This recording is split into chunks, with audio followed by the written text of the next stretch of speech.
Hello बच्चों, तो चलिए इस प्रश्न को पढ़ते हैं। त्रिभुज का क्षेत्रफल 5 वर्ग इकाई है। इसके दो शीर्ष 2,1 तथा 3,-2 हैं। तीसरा शीर्ष y बराबर x प्लस 3 पर स्थित है। तीसरे शीर्ष के निर्देशांक हो सकते हैं। तो यहाँ पर देखो, इन चारों विकल्पों में से हमें सही विकल्प का चयन करना है। ठीक है, तो प्रश्न में आगे बढ़ने से पहले इस प्रश्न से संबंधित जो मुख्य उदाहरण है उसकी हम चर्चा कर लेते हैं। तो अगर ए बिंदु है जिसके निर्देशांक है x1, y1, बी बिंदु है जिसके निर्देशांक है x2, y2 और सी बिंदु है जिसके निर्देशांक है x3, y3। ठीक है, तो त्रिभुज ए बी सी का क्षेत्रफल क्या होता है? देखो, त्रिभुज ए बी सी का क्षेत्रफल बराबर में आता है, देखो 1/2 और मापांक के अंदर x1 गुणा में y2 माइनस में y3, फिर क्या आता है प्लस में x2 गुणा में y3 माइनस में y1, प्लस में क्या आता है x3 गुणा में y1 माइनस में y2। ठीक है, ये होता है सूत्र त्रिभुज के क्षेत्रफल का।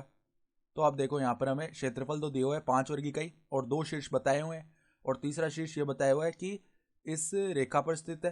ठीक है, तो मान लो इस प्रकार का कोई त्रिभुज होगा।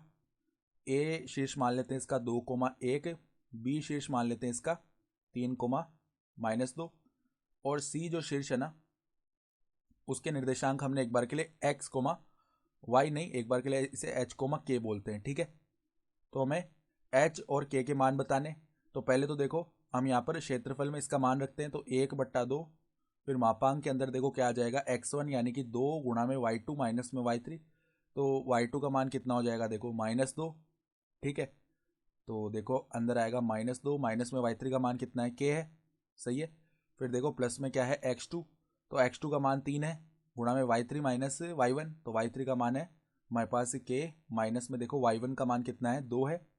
2 नहीं है, देखो y1 का मान 1 है, तो माइनस में 1 आ गया। प्लस में देखो x3 का मान h है गुणा में y1 माइनस y2, तो y1 का मान 1 है, माइनस में देखो y2 का मान कितना है? -2, तो इधर प्लस का 2 लिखा जाएगा ना। ठीक है, और ये क्षेत्रफल किसके बराबर है? 5 वर्ग इकाई के। ठीक है, तो यहाँ पे देखो अब 1/2 को उस तरफ भेजेंगे, तो मापांक के अंदर देखो यहाँ पे -4, फिर माइनस का 2 के आ जाएगा, प्लस में देखो 3 के, माइनस में आ जाएगा 3, फिर यहाँ पे देखो प्लस का आ जाएगा 3h। ये किसके बराबर आएगा? देखो 2 पंजे 10 हो गया, यानी कि अंदर देखो अब क्या बनेगा हमारे पास? 3 के -2 के हो गया k। ठीक है, प्लस में आ जाएगा 3h और -4 -3 क्या हो गया? -7। ये किसके बराबर आएगा? 10 के बराबर, यानी k प्लस 3h -7। यहाँ पे देखो मापांक हटेगा तो प्लस माइनस 10 आ जाएगा। ठीक है, तो यहाँ से देखो दो परिणाम मिले, एक तो k प्लस 3h, देखो -7 को उस तरफ भेजेंगे, एक बार तो प्लस का 10 ले लिया ना, तो 10 + 7 क्या हो जाएगा? 17। एक तो ये हो गया, और देखो k प्लस 3h अगर हम -10 लेंगे ना, तो -10 + 7 क्या हो जाएगा? -3 हो जाएगा। ठीक है, और हमें देखो तीसरा शीर्ष किस रेखा पर दिया हुआ है? y बराबर x प्लस 3, तो y का मान क्या है? k। ठीक है, यानी यहाँ पर संतुष्ट करवा रहे हैं निर्देशांक, तो k बराबर में h प्लस में 3, एक हमें ये भी परिणाम मिल रहा है। ठीक है, तो पहले हम क्या करते हैं, देखो k प्लस 3h बराबर 17 और k बराबर h प्लस 3, इसको हल करेंगे तो यहाँ से हमें h और k के दो मान मिलेंगे। ठीक है, तो पहले तो देखो इन दोनों को हल कर लेते हैं, तो k बराबर h प्लस 3 रखते हैं, तो h प्लस 3 प्लस में 3h बराबर में क्या है? 17। तो देखो 3h प्लस h हो गया 4h, और ये 3 उस तरफ गया, तो 17 माइनस में 3, देखो ये कितना हो जाएगा हमारा? 14। तो h का मान यहाँ से 14/4 आएगा, जो कि क्या हो जाएगा? 7/2। तो अब देखो k का मान हमारा क्या है? k बराबर में था h प्लस 3, तो 7/2 प्लस में 3, यानी कि ये क्या हो जाएगा? 7 प्लस में 6/2, यानी कि ये हो जाएगा 13/2। तो एक तो देखो सी बिंदु के निर्देशांक आ गए 7/2 कोमा में 13/2। ये तो तब आए जब हमने यहाँ पर क्या लिया? प्लस का 10 लिया।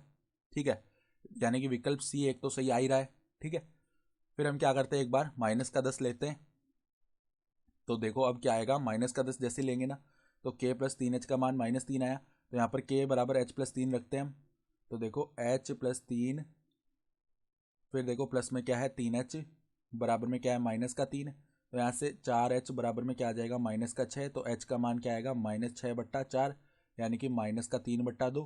तो यहाँ से k का मान देखो क्या आ जाएगा? -3/2 प्लस में 3, यानी कि ये हो जाएगा -3 + 6/2, तो ये क्या आ गया? 3/2 आ गया। तो यहाँ से देखो और क्या आ रहे हैं हमारे पास बिंदु सी के निर्देशांक? -3/2 कोमा में क्या आ जाएगा? 3/2।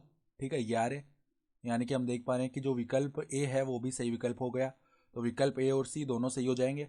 तो आशा करता हूँ कि आपको ये प्रश्न समझ में आया होगा। धन्यवाद।